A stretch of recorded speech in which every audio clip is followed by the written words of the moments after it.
Assalamualaikum warahmatullahi wabarakatuh.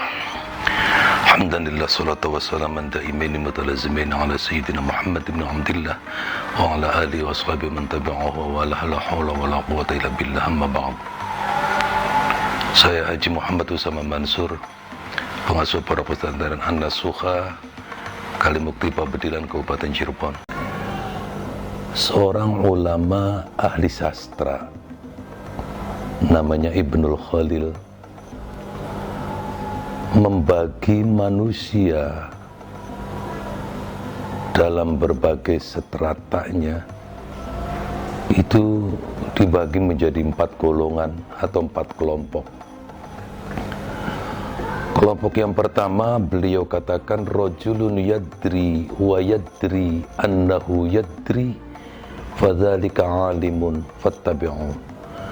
Kelompok yang pertama adalah manusia yang pandai, manusia yang alim, manusia yang faqih, manusia yang pandai, manusia yang pintar dalam berbagai disiplin ilmunya, dan mereka sadar, mereka tahu persis bahwa dirinya adalah orang pandai, orang pintar, dan mereka mengamalkan ilmunya tanpa reserve kecuali kholison mukhlison lillahi ta'ala, karena semata-mata ikhlas karena Allah.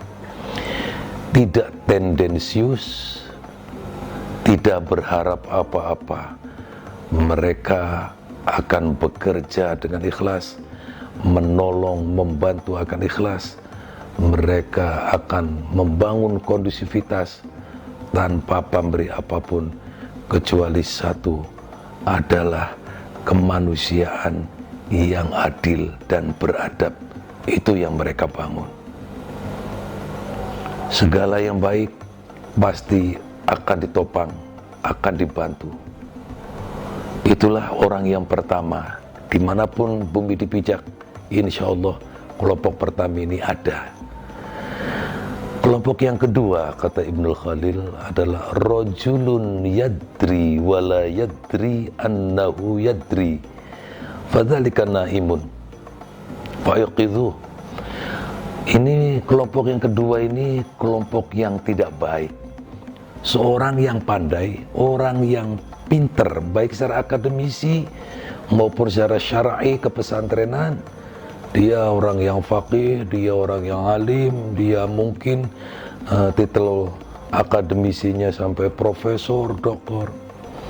Tetapi dia la yadri annahu yadri. Dia tidak tahu kalau dirinya orang pandai, dirinya orang alim, dirinya orang pintar. Dia lupa semua itu karena hidupnya penuh dengan segala kepentingan. Sehingga disebutkan oleh Ibnul Khalil sebagai naimun, orang yang banyak tidur. Kenapa banyak tidur? Karena kekenyangan. Kekenyangan apa? Kekenyangan dengan letih mencari segala hal yang terkait dengan kepentingan dirinya sendiri.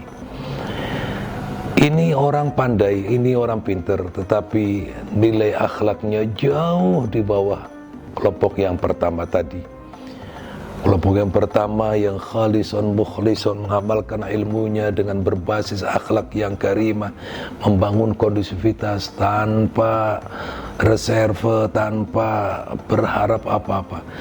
Tapi orang yang kedua ini justru berbahaya. Kalau tidak sesuai dengan harapannya, tidak sesuai dengan keinginannya, dia akan mengkritisi. Bukan hanya mengkritisi, tetapi juga memprovokasi. Tidak cukup memprovokasi, bila perlu membuldoser orang lain demi kepentingannya. Mereka punya kepentingan politik, mereka punya kepentingan sosial, ekonomi, budaya, punya berbagai kepentingan. Orang-orang kedua ini pasti dimanapun ada, dan ini yang membuat kita dimanapun berada akan berhadapan dengan kelompok-kelompok ini dimanapun. Kelompok yang ketiga, kata Ibnu Khalil, cukup bagus. Rajulun la yadri wa yadri annahu la yadri fadzalika mustarsyidun fastarsyidu.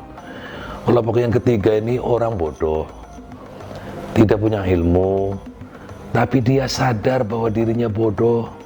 Dia mau tanya, dia mau belajar, dia mau mengaji, kemudian dia nurut nasihat, dia memahami bahwa dirinya butuh nasihat, butuh masukan.